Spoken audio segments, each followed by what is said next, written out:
사랑과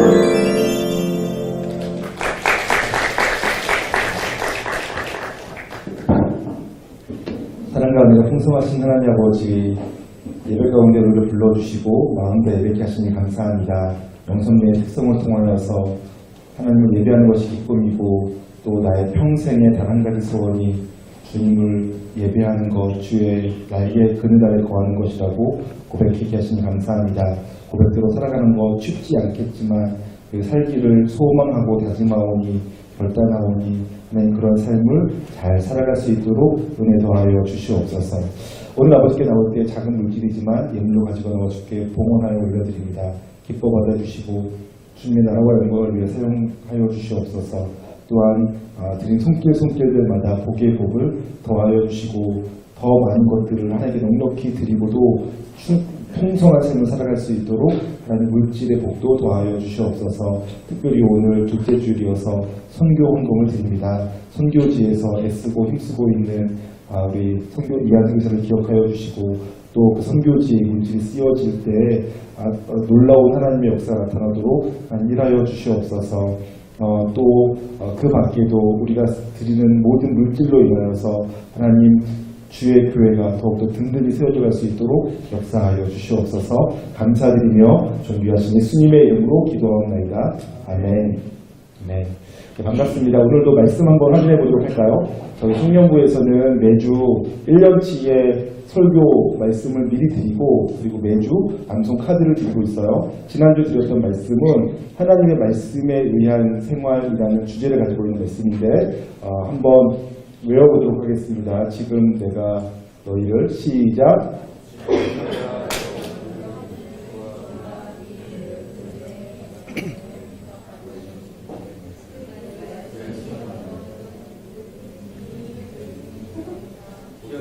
여기 있게 하시리라. 사도행전 20장 32절 말씀. 네.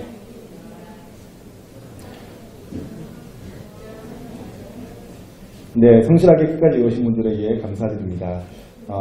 주님과 함께 생활하고 매주 말씀을 외우고 말씀 묵상하고 살아가는 것 생각보다 쉽지 않아요. 제가 잘 알고 있습니다. 그렇지만 포기하지 마시고 계속해서 애써주세요. 하다 보면 처음에 잘 안 돼도 계속하고 계속하다 보면 어느 순간 그 말씀이 예수께서 역사하는 것들을 경험하게 되실 거예요. 자, 오늘 특별히 하나님 말씀에 의한 생활인데 한번 말씀 보도록 하죠. 사도행전 20장 32절 말씀입니다. 다 함께 봉독하도록 하겠습니다. 시작. 지금 내가 여러분을 주와 및 그 은혜의 말씀에 부탁하노니 그 말씀이 여러분을 능히 든든히 세우사 거룩하게 하심을 입은 모든 자 가운데 기업이 있게 하시리라. 아멘. 네, 이 말씀을 중심으로 하나님의 말씀에 의한 생활에 대해서 나누도록 하겠습니다. 저희는 올해를 시작하면서 5가지 확신 시리즈를 나누었어요. 그리고 이제는 그리스도인의 7가지 생활 시리즈를 나누고 있는데 지난주에는 그리스도 안에 있는 생활을 나누었고 오늘은 하나님의 말씀에 의한 생활을 나눌 텐데요. 이 7가지 생활은 우리가 그리스도인으로서 살아가면서 더 행복하게 살려면 또 성장하는 삶을 살려면 그래서 더 풍성한 열매가 있는 삶을 살려면 어떻게 하면 좋을까 할 때에 대한 대답이에요. 그래서 예수 그리스도 안에 있는 생활이나 말씀에 의한 생활은 저와 여러분이 내가 어차피 교회 다니고 주님을 믿는데 믿지 않는 사람과 똑같은 생활, 똑같은 처지에서 살고 싶지 않다. 나는 좀 더 구별되어진 거룩한 삶을 살길 원하고 내 삶 속에 생명의 열매가 나타나길 원한다. 라는 소망이 있으신 분들에게는 이 말씀들이 도움이 될 거라고 생각합니다. 특별히 오늘 말씀에 의한 생활을 나눌 텐데요. 이 말씀을 제가 준비하면서 두 분의 목사님이 생각이 났어요. 근데 두 분 목사님 어떤 분인지 소개하기보다는 저에게 있는 선배 목사님들이 저에게 교육 변호사일 때 저에게 하셨던 말씀들이 있는데 그 말씀의 내용 중에서 잊혀지지 않는 것, 말씀을 준비하다가 떠오르는 것이 있었는데 뭐냐면 교회에서 행사 많이 해봤자 아무 소용없다. 애들에게는 말씀 가르쳐야 된다. 라고 저의 선배 목사님들이 종종 말씀해 주셨어요. 그래서 그분들이 말씀하시더라고요. 유초등부, 중고등부 때 애들 행사로 붙잡아 두면 바람 한번 훅 불면 다 날아간다. 이런 말씀을 하셨어요. 제가 그래서 그런 말씀을 들을 때에는 잘 몰랐는데 그런가 보다 선배님 말씀 또 담임 목사님 말씀이니까 들었었는데 근데 제가 정말로 목회자로서 20년 가까이 지내면서 보니까 정말 그렇더라고요. 유초등부 때 교회 다니던 애들이 있었어요. 걔네들이 교회도 열심히 다녔는데 걔네들한테 말씀을 가르치지 않고 말씀으로 가야 될 신령이 변화되지 않으면요. 중학교 때, 고등학교 때 교회를 떠나가거나 청년이 되면 교회를 떠나가거나 아니면 결혼해서 교회를 떠나가요. 언젠가 떠나가요. 말씀으로 그 신령이 기경되어지고 말씀에 씨앗이 뿌려져서 말씀의 열매가 맺혀지지 않은 사람은 언젠간 반드시 떠나가요. 그리고 반대로 어려서 아무것도 모르는 것 같지만 계속 하나님의 말씀을 듣고 말씀이 소중한 줄 알고 말씀을 사모하는 애들은요 계속 자라가요. 그래서 말씀이 중요하다. 그래서 저에게 있는 믿음의 선배님들, 목회 선배님들은 항상 말씀 중요하다고 가르쳤어요. 그리고 저도 청년부에서 여러 가지 행사하는 거 저는 뭐 반대하진 않지만 그게 권장하지도 않아요. 하면 여러분들이 하나님을 섬기고 하나님을 위해서 하겠다고 하는 것들은 제가 하나도 막지 않지만 제가 진짜로 바라는 것은 여러분들이 말씀 잘 배우길 원하고요. 말씀으로 여러분의 신령이 새롭게 되는 걸 제가 진심으로 원해요. 저와 여러분이 이 말씀에 의한 생활을 오늘 잘 배우고 이거를 다 다룰 수가 없어요. 30-40분을 다 다룰 수가 없어서 오늘은 말씀에 의한 생활을 우리가 해야 되는 이유로서 말씀이 얼마나 능력이 있는가 하는 것들을 다루도록 하겠습니다. 어떻게 말씀에 의한 생활을 하는가 하는 어떻게에 대한 부분은 다루지 못하는 것 양해해 주시고요. 여러분들이 좀 오늘 말씀을 듣고 좀 스스로가 내가 좀 어떻게 할 것인가라고 고민해 보시면 좋을 것 같네요. 먼저는 오늘 배경 말씀, 본문 말씀을 봐야 할 텐데요. 지금 32절에 보니까 지금이라고 되어 있어요. 그 지금이라는 시간을 중요하게 다룰 필요가 있어요. 근데 그건 좀 이따 다루고요. 내가 여러분을 이라고 했던 말에서 이 내가란 사도행전 20장 32절에서 말하는 화자인 내가는 사도 바울을 말하는 거예요. 그리고 여러분을 이라고 했을 때 그 여러분이란 에베소 교회의 장로들을 말하는 건데요. 지금 사건의 흐름은 이렇습니다. 사도 바울이 1차 전도여행을 하고 2차 전도여행을 하면서 보니까 복음을 전하는데 에베소 지역이 중요한 거점 도시예요. 그래서 에베소에 교회를 세우기를 원했어요.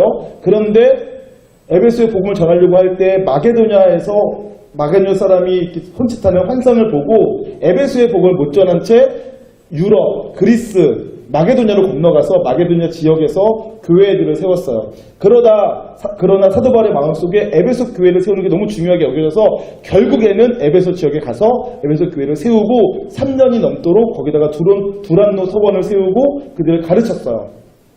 그래서 사도 바울의 마음속에 에베소 교회가 사도 바울을 세운 교회가 여러 군데가 있지만 사도 바울의 마음속에 에베소 교회가 가장 중요한 교회였어요.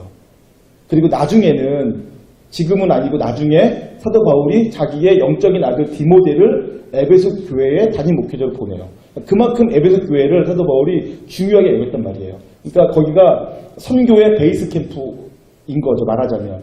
그런데 그 에베소 교회를 세우고 3년 동안 있다가 또 복음 전하는 중에 사도 바울이 이제 예루살렘으로 갈 형편이 되었어요.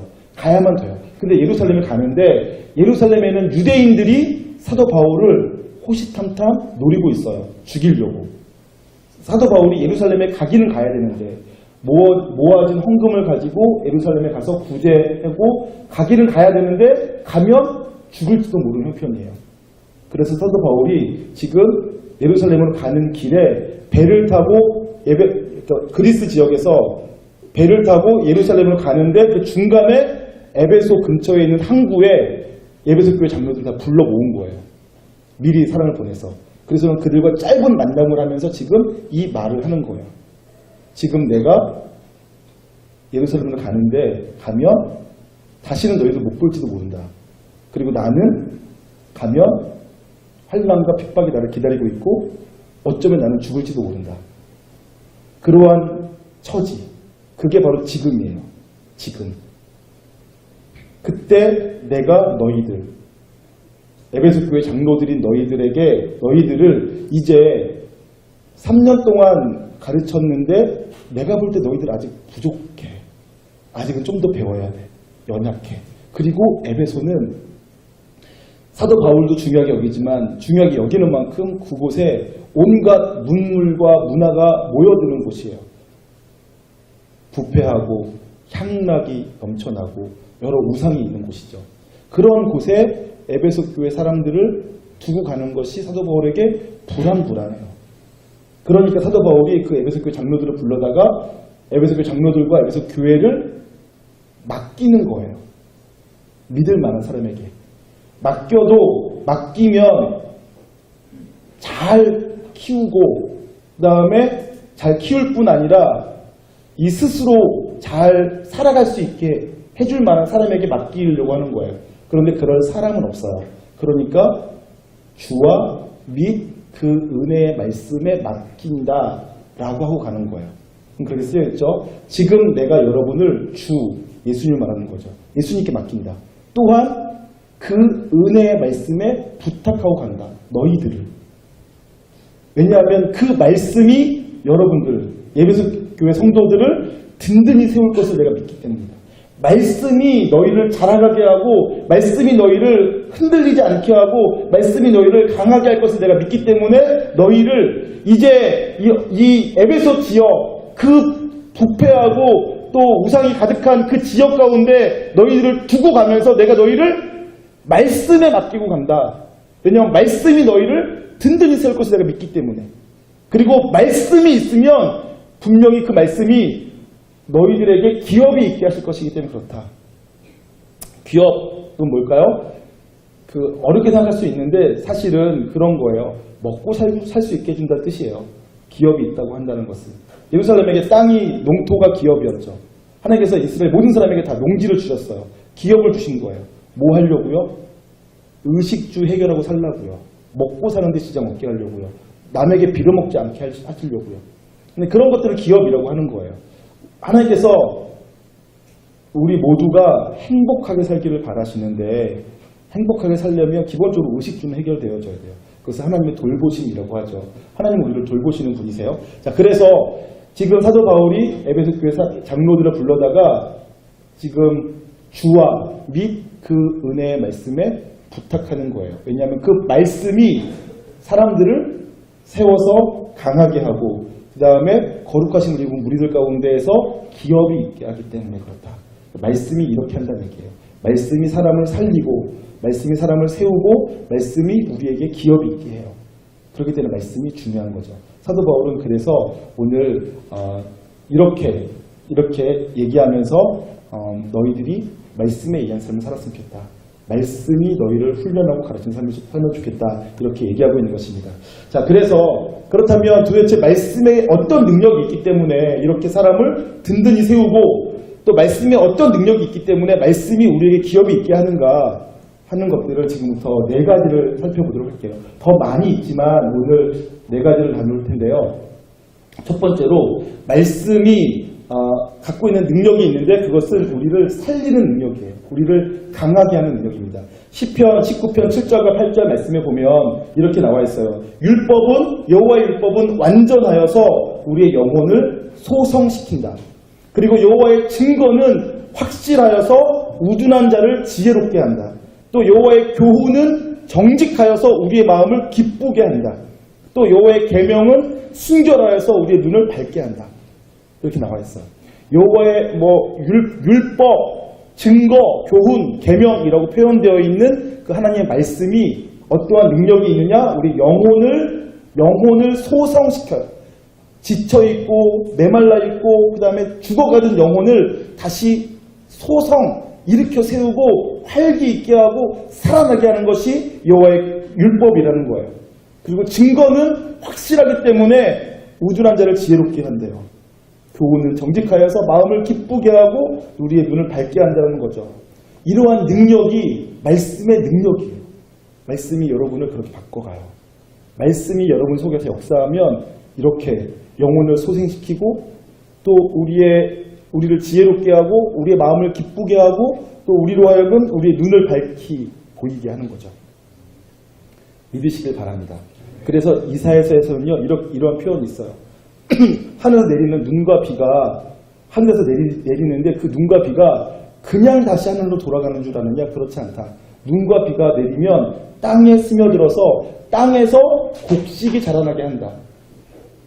그래서 파종하려고 하는 자에게는, 씨 뿌리는 자에게는 종자가 되고 먹고자 하는 자에게는 양식이 되게 만든다. 하늘에서 내린 비와 눈이 하늘로 거저 돌아가지 않는다. 헛되이 돌아가지 않는다. 비와 눈이 내리면 반드시 살리고 회복하고 강하게 하는 능력이 있는 것처럼 하나님의 말씀이 그렇다. 하나님의 말씀이 거저 헛되이 돌아가지 않고 우리 영혼을 살리고 소생시킨다라고 나와 있어요. 이사야서 55장 10절과 11절 말씀 볼까요? PPT를 볼게요. 이사야서 55장 10절과 11절 말씀 같이 읽어보겠습니다. 시작. 이는 비와 눈이 하늘로부터 내려서 그리로 되돌아가지 아니하고 땅을 적셔서 소출이 나게 하며 싹이 나게 하여 파종하는 자에게는 종자를 주며 먹는 자에게는 양식을 줌과 같이 내 입에서 나가는 말도 이와 같이 헛되이 내게로 되돌아오지 아니하고 나의 기뻐하는 뜻을 이루며 내가 보낸 일에 형통함이니라. 아멘. 네.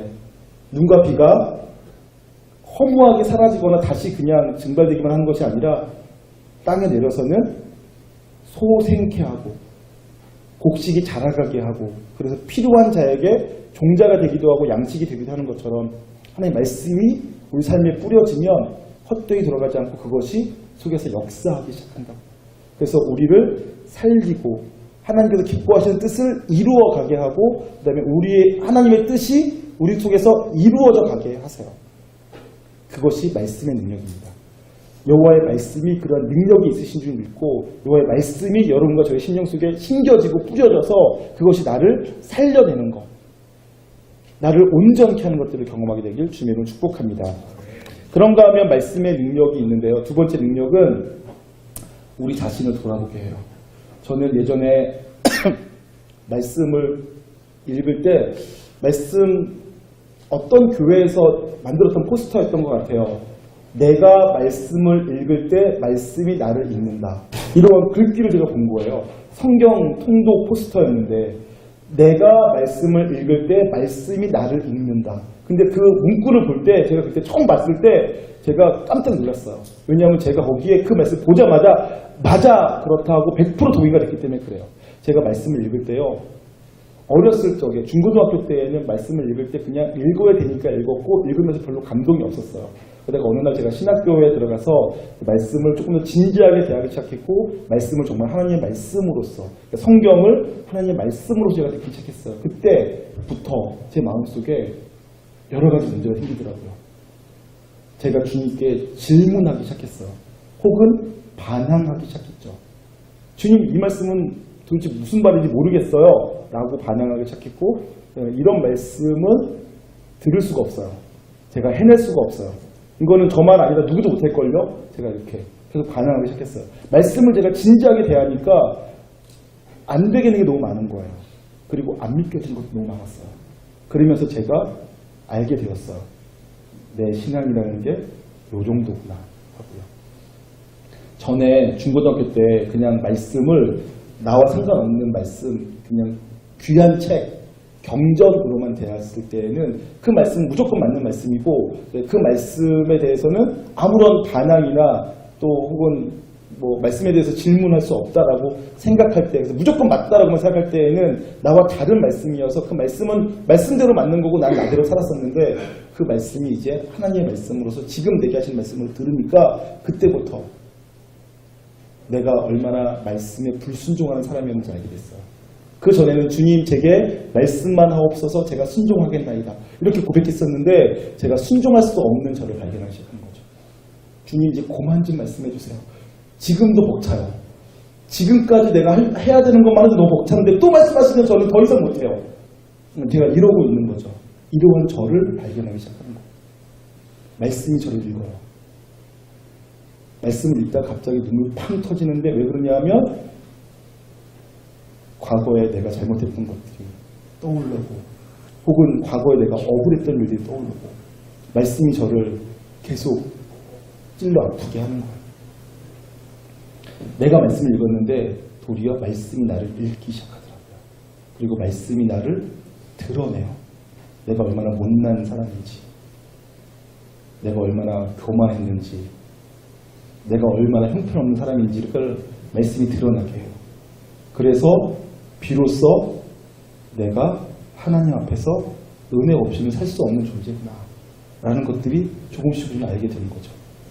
제가 신앙생활을 하면 할수록 저는 계속 와, 나 같은 게 어떻게 주님께 사랑받을 수가 있지? 라는 생각이 점점 더 커져요.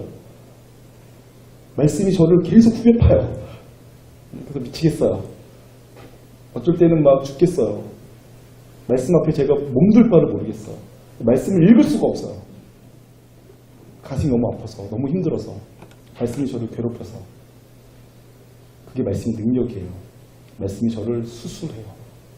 히브리서 4장 말씀 보도록 할까요? 히브리서 4장 12절과 13절입니다. 같이 읽겠습니다. PPT를 보시면서요. 시작. 하나님의 말씀은 살아있고 활력이 있어 좌우에 날선 어떤 검보다도 예리하여 혼과 영과 및 관절과 골수를 찔러 쪼개기까지 하며 또 마음의 생각과 뜻을 판단하나니 지으신 것이 하나도 그 앞에 나타나지 않음이 없고 우리의 결산을 받으실 이의 눈앞에 만물이 벌거벗은 것 같이 드러나느니라. 말씀은요 날카로운 검과 같아요. 항상 그런 건 아니지만 그럴 때가 있어요. 그래서 우리의 영과 혼과 골수와 관절을 찔러 쪼개요. 그래서 막 후벼 파요. 아파요. 청소년 때는 잘 못해요. 알아도 못하고 청소년 때는 이게 안 되는 것 같아요. 제가 아는 어떤 청소년도 말씀이 나를 자기를 스캔하고 말씀이 자기를 칼로 쪼개는 것들을 경험한 청년들 아직까지 만나본 적이 없어요. 근데 20대 후반 30대가 되면 그때부터 느끼기 시작할 거예요.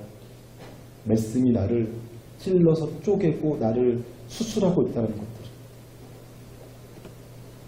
다른 사람들이 나한테 그렇게 했으면 아마 주먹 다짐했을 것 같아요. 근데 그것이 하나님 말씀이니까.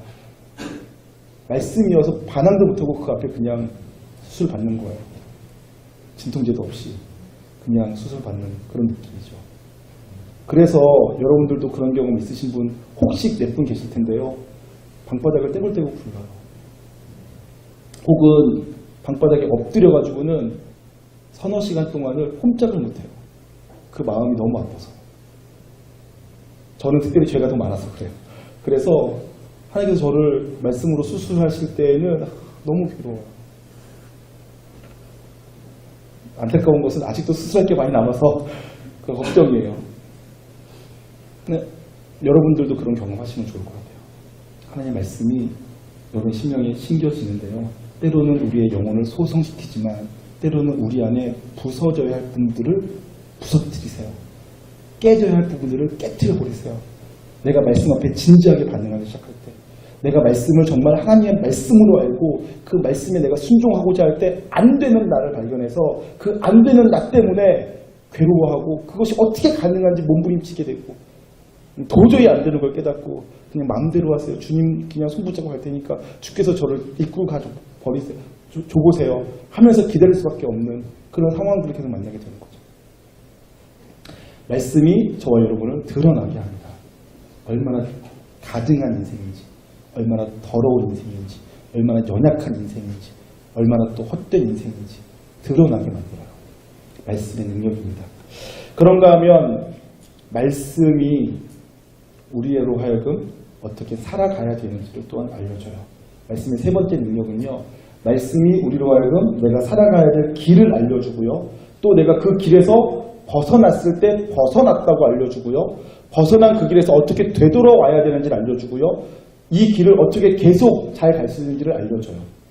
그것을 성경 디모데후서에서는 이렇게 말하죠. 모든 성경은 하나님의 감동으로 된 것으로 교훈과 책망과 바르게 함과 의로 교육하기에 유익하다. 그래서 우리로 하여금 온전하게 하고 그다음에 선한 일을 할 수 있게 한다. 비로소 그렇게 할 수 있도록 만들어주는 것이 말씀의 능력이다. 이렇게 알려주고 있어요. 자, 다시 한번 디모데후서 3장 16절과 17절 한번 읽어보도록 하겠습니다. 시작. 모든 성경은 감동으로 된 것으로 교훈과 책망과 바르게 함과 의로 교육하기에 유익하니 이는 하나님의 사람으로 온전하게 하며 모든 선한 일을 행할 능력을 갖추게 하려 함이라. 아멘. 네. 여기서 교훈, 책망, 바르게 함, 의로 교육함이라고 되어 있는데요. 그래서 제가 쉽게 표현하면 그런 거예요. 교훈이란 우리가 살아가야 할 길, 살아가야 할 방식을 알려준다는 얘기예요. 길로 표현할게요. 그런데 그 길을 우리가 마땅히 가야 되는데 내가 그 길에서 벗어났어요. 그러면 책망해요. 어디서부터 벗어났는지 어쩌다가 벗어났는지를 알려주는 게 책망이에요. 내가 살아가야 될 길에서 벗어났을 때 말씀을 읽으면 말씀이 나로 하여금 벗어났다. 언제 어떻게 벗어났다라고 알려줘요. 그리고 그렇게 책망한 다음에는 우리로 하여금 다시 어떻게 돌아오게 하는지를 알려줘요. 벗어났던 그 길에서 어떻게 제자리로 돌아올 수 있는지, 그것이 바르게 함이에요. 말씀이 우리로 하여금 다시 바르게 해요. 다시 좋은 길, 옳은 길, 의의 길, 생명의 길 갈 수 있도록 우리를 지도해 주죠. 그리고 의로 교육하여서 그 길을 계속 갈 수 있도록, 이 길에서 다시는 벗어나지 않고 계속 그 길을 갈 수 있도록 도와주는 게 의로 교육하는 거죠. 우리를 훈련시켜 주는 거죠. 말씀이 그렇게 한다고요. 말씀이 우리로 하여금 마땅히 걸어가야 될 길이 무엇인지를 알려주고, 그 길에서 벗어났을 때에 우리를 벗어났다고 알려줘 책망해주고, 그다음에 그 길을 돌아올 수 있게 해주고 그 길을 계속 갈 수 있도록 훈련시켜줘요. 말씀이 한단 말입니다. 그렇게 해서 말씀이 우리를 어떻게 해요? 온전케 해요. 온전하게. 아름다운 말이죠. 온전하게 해요. 완벽하진 않지만 이 땅에서 살아갈 만하게 해줘요. 부족하지만 하나님과 교제하며 다른 사람들에게 해 끼치지 않을 정도는 되게 해줘요. 다른 사람들에게 거창한 일까지는 모르더라도 조금이라도 살아가면서 기분 좋은 미소를 줄 수 있을 만큼의 삶을 살게 해준다고요. 온전케 해줘요. 그리고 선한 일을 할 수 있게 해줘요. 그 전에는 선한 일을 하려고 해도 못했는데, 하려고 하면 애써 한두 달 하다가는 와 힘들어 죽겠다, 못하겠다, 이런 걸 도대체 어떻게 하고 사나 라고 했었는데, 이제는 그런 삶이 자연스럽게 살 수 있도록 선한 일을 할 수 있는 능력이 생기고 선한 일을 할 수 있는 존재로 바꿔주는 거죠. 무엇이요? 말씀이요. 그래서 말씀이 우리를 그렇게 변화시켜 줍니다. 그것이 말씀의 능력이에요. 말씀이 우리로 하여금 바른 길, 의의 길, 생명의 길 갈 수 있게 해준다는 것입니다. 그리고 마지막으로 말씀의 능력이 있는데, 네 번째 능력은요, 말씀이 우리를 자유케 해요. 저는 이것이 너무 소중하다고 생각하는데요. 요한복음 8장 31절과 32절 말씀 함께 보도록 하겠습니다. 한번 같이 읽어볼까요? 시작. 그러므로 예수께서 자기를 믿는 유대인들에게 이르시되 너희가 내 말에 거하면 참으로 내 제자가 되고 진리를 알지니 진리가 너희를 자유롭게 하리라. 아멘. 여러분, 여기서 진리를 알지니 진리가 너희를 자유롭게 하리라 라는 말씀은 많은 분들이 들어보셨을 거예요. 경구로 많이 쓰여져요. 진리가 너희를 자유케 하리라. 그런데 이 말씀을 받는 사람들이 누군지를 보셔야 돼요. 이 말씀을 받는 사람들이 누구냐면 유대인들이에요. 여러분, 유대인들 중에서 예수님을 믿는 사람이 있다고요. 그런데 유대인들은 철저한 율법주의자들이에요. 율법을 지켜왔고 율법에 의한 삶을 살아왔어요. 그런데 예수님께서 오셔서 예수님을 믿으면 복음을 전해주신 거예요. 너희가 율법을 지키든 안 지키든 상관없이 하나님 너희를 사랑하시고 너희가 돌아오기를 원한다. 돌아오게 하려고 너희에게 뭘 요구하신 것이 아니라 하나님께서 이미 다 값을 치러버리셨다. 이제 너희가 그 예수님을 믿기만 하면 너희는 영생을 얻는다. 하나님 자녀가 되었다. 이런 얘기를 하니까 평생을 율법 지키며 살아왔던 사람들, 유대인들 입장에서는 말도 안 되는 소리로 들리는 거죠. 그리고 예수를 믿으면서도 여전히 율법 아래 갇혀 사는 삶을 살 수밖에 없었어요. 그러한 유대인들에게 예수님께서 하시는 말씀이에요. 자기를 믿는 유대인들에게 이르시되 너희가 내 말에 거하며 말씀이 너희 안에 거하기 시작할 때, 너희가 말씀을 듣고 말씀을 읽고 말씀대로 살려고 하기 시작할 때 두 가지 일이 벌어진다는 거예요. 첫 번째가 참 예수님의 제자가 돼요. 그동안에는 율법 아래서 살고 규범 아래서 살고 자기 힘으로 어떻게 하든지 하늘로 올라가려고 했던 삶을 살았던 사람들이 거기서부터 자유케 되어지는 길은 말씀이에요. 말씀을 읽을 때, 말씀이 그 심령 속에 거할 때 진짜 예수님의 제자가 되고요. 그리고 그 말씀으로 인해서 진리를 알게 되면서 그 진리가 사람들을 자유케 해버리는 거죠. 그래서 이 말씀이 중요해요. 우리가 진짜 자유, 진짜 성수, 진짜 온전케 되어지는 비결은 말씀에 의한 삶밖에 없습니다. 말씀을 읽고 듣고 말씀을 진지하게 하나님의 말씀인 줄 알아 순종하기 시작할 때, 그때 내가 얼마나 연약한지, 내가 그동안 하나님 말씀 잘 듣겠다고 했지만 한 번도 들은 적이 없다는 걸 깨달으면서 어떻게까지 다 내 욕심을 위해서, 내가 나를 위해서 교회 생활하고 신앙생활 해왔지 하나님 말씀에 순종한 적은 거의 없거나 한 번도 없었구나, 이런 것들을 깨달아지면서 하나님 앞에 자기가 벌거벗은 것처럼 드러나기 시작하고, 그러면서 하나님께서 우리를 조금씩 만지셔서 새롭게 하시는 것들을 경험하게 되는 거죠. 그리고 결국 말씀이 내 이 죽은 것 같던 내 심령을 소성케 하고, 또 말씀이 마치 생명을 싹트게 하는 것처럼 내 심령 가운데 조금씩 뭔가를 싹트게 만드는 것들을 경험하시게 되는 거예요. 다른 방법으로 잘 안 되고요. 말씀이 그렇게 합니다. 그래서 하나님께서 우리에게 말씀을 주신 거예요. 저와 여러분이 그래서 말씀을 소중하게 알고 말씀, 성경을 대할 때마다 하나님의 말씀으로 들으시기 소망합니다. 또 제가 오늘 함께 나누진 않았는데 여러분들이 설교 말씀을 들을 때도요, 저는 제가 전할 때 제 소리로 하지 않고 하나님의 말씀으로 저희가 전하고 있어요. 저는 하나님의 말씀으로 여러분에게 전하고 있는 거예요. 여러분도 조종훈 목사의 생각이나 조종훈 목사의 말로 듣지 마시고 하나님의 음성으로 들으셔야 돼요. 다시 말하지만 제 말 잘 들으라는 뜻이 아니에요. 제가 하나님의 말씀을 전할 때 여러분들이 설교를 하나님의 말씀으로 듣기 시작하셔야 돼요. 하나님의 말씀으로 듣고 진지하게 그 말씀 앞에 반응하셔야 돼요. 내가 이 말씀에 어떻게 순종할 수 있는가, 순종하려면 어떻게 해야 되는가, 이렇게 정직하게 그 말씀 앞에 대면하시고 반응하시고 노력하셔야 돼요. 그래야지 여러분들이 말씀 앞에 살 수 있어요. 말씀에 의한 삶을 살 수 있다고요. 그리고 말씀을 암송하자 그럴 때 쉽지 않은 거 저도 알지만 오늘부터라도 다시 또 말씀 집에 가면서 외우세요. 버스 탈 때마다 외우시고요. 어떤 분은 핸드폰 뒤에다가 그거 이렇게 넣더라고요. 투명 케이스에다가 해서 핸드폰 뒤에, 혹은 지갑에다가 넣고, 뭐 방법은 여러 가지가 있겠죠. 아니면 그거 사진 찍어가지고 핸드폰에 바탕화면으로 하세요. 그래서 바탕화면 놓고 다니든지. 방법은 여러 가지인데 여러분 말씀을 외우려고 노력하시면서 하시면 좋겠어요. 그래서 말씀에 의한 삶, 말씀이 여러분의 삶을 바꿔가는 것들을 경험하시길 소망합니다.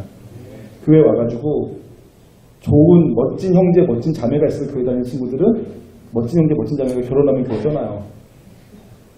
그렇잖아요. 사람 때문에 온 사람은 사람 때문에 떠나게 돼 있어요. 영원하신 하나님의 말씀을 붙잡고 영원하신 말씀 위에 서 있는 사람은 어떠한 경우에 떠나지 않죠. 말씀이 영원하기 때문에. 저는 그래서 여러분들이, 제가 교회 떠나지 말라고 하는 말씀이 아니라 여러분들이 정말 든든하게 하나님의 사람으로 잘 서기 위해서 말씀으로 훈련되어지고 말씀으로 세워지시기를 다시 한번 주님의 이름으로 축복합니다. 기도하겠습니다.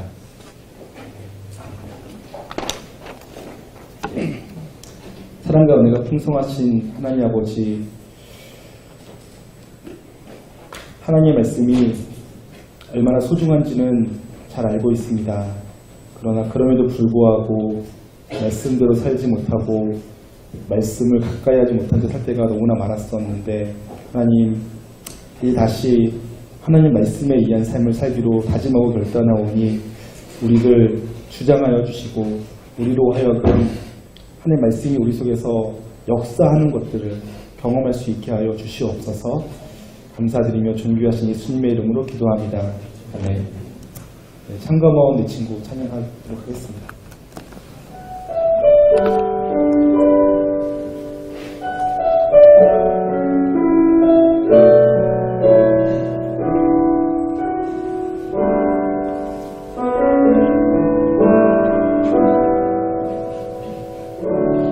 참 고마운 친구 나의 예수님. 아닌가요?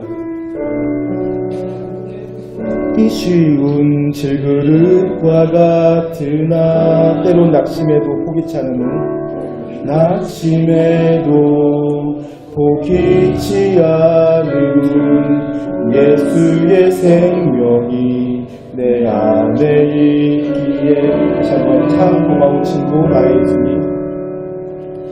참 고마운 친구 나의 예수님. 나는 깨지기 쉬운 질그릇과 같으나 때론 낙심해도 포기치 예수의 생명이 내 안에 있기에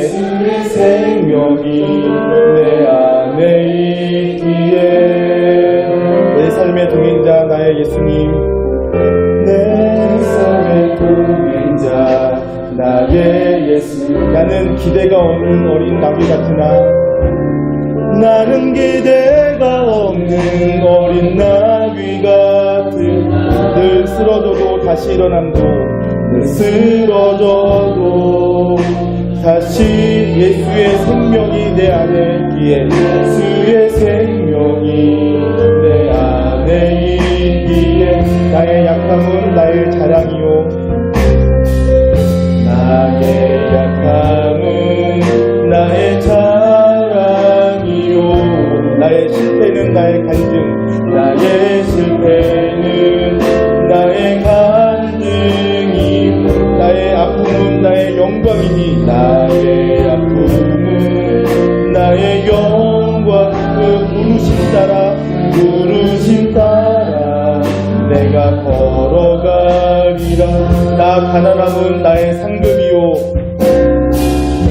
나 가난함은 나의 나 미련함은 나의 자랑이요 나 미련함은 나의 자랑 나 쓰러짐이 나의 고백이니 나 쓰러짐이 나의 부르심 따라 그 부르심 따라 내가 걸어간 아멘 나의 약함은 나의 자랑이요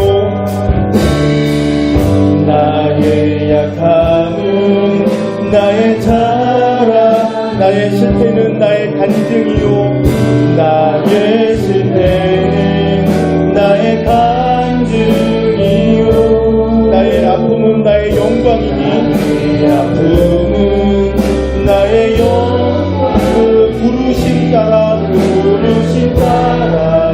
내가 걸어갑니다 그 부르심 따라 내가 걸어갑니다 아멘 그 부르심 따라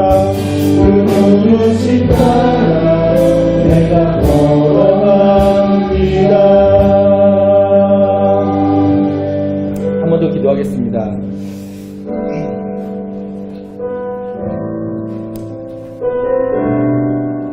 하나님 우리 인생이 쉽지 않습니다. 말씀대로 살고 하나님과 가까이 하고 기도하며 살고 교회 일을 열심히 하고 착하게 살아도 어려움 만날 때 너무 많고 억울할 때 너무 많고 힘들 때 너무 많습니다. 답답하여 하나님께 부르짖는데 한 번도 하나님의 음성을 듣지 못하고 하나님의 인재가 경험되지 않을 때도 너무나 많습니다. 마음의 갈망은 주님 가까이 하는 것인데 내 마음은 시간이 갈수록 메말라가는 것을 느낄 때도 많습니다. 교회에서는 하나님이 살아계시다 지금 여기 계시다라고 계속 알려주고 있는데 나에게는 그것이 믿어지지 않는다고 경험되지 않는다고 믿을 수 없다고 생각할 때가 너무나 많습니다. 주님 연약하고 죄로 묻은 우리를 불쌍히 여겨주시옵소서. 긍휼히 여겨주시옵소서. 주님 우리를 그냥 내버려두지 말아주시고 주님 우리의 마음 가운데 주님 제발 찾아와 주시옵소서. 한 신령 한 신령 가운데 주님 찾아가 알아들을 수 있게 말씀하여 주시고 그들로 하여금 하나님의 살아계심이 경험되게 하여 주시옵소서. 주의 손 붙잡고 살아가는 인생이 결코 억울하고 답답하고 문제 있는 삶이 아니고 가장 복되고 행복한 삶이라는 것이 믿어지게 하여 주시고 경험되게 하여 주시옵소서. 가난해도 실패해도 쓰러져도 괜찮습니다. 그러나 그 순간 살아계신 하나님의 위로하심을 경험할 수 있기 원합니다. 나는 연약하여서 쓰러져도 하나님 나와 함께 하시고 나를 지켜보고 계시고 내게 말씀하시고 나를 위로하시며 내 손 붙잡고 계신 것을 경험하는 인생들 되게 하여 주시옵소서. 오늘 말씀에 대해서 나눴습니다. 말씀에 의한 생활을 하길 원하는데 그것도 듣기는 듣고 또 들을 때는 갈망해도 교회 밖을 나가고 분저고 바쁜 생활을 하다 보면 어느 순간 다 잊어버리는데 하나님 이번에는 잊지 않게 하시고 마음 깊이 새겨지게 하여 주시옵소서. 제대로 하지는 못해도 소중한 줄 알아서 기회만 되면 말씀 보게 하시고 여건이 허락하면 말씀을 배우게도 하시고 그래서 말씀에 거하는 생활을 사모하고 젖된 아이가 어미의 젖을 사모하는 것처럼 말씀을 사모하게 하여 주시옵소서. 그렇게 살아가면서 조금씩 주님과 친밀해지고 우리의 심령이 치유되고 회복되며 강화되는 것들을 경험하는 청년들 모두가 되게 하여 주시옵소서. 감사드리며 존귀하신 예수님의 이름으로 기도하옵나이다. 아멘. 이제는 우리 주 예수 그리스도의 놀라우신 은혜와 하나님 아버지의 극진하신 사랑하심과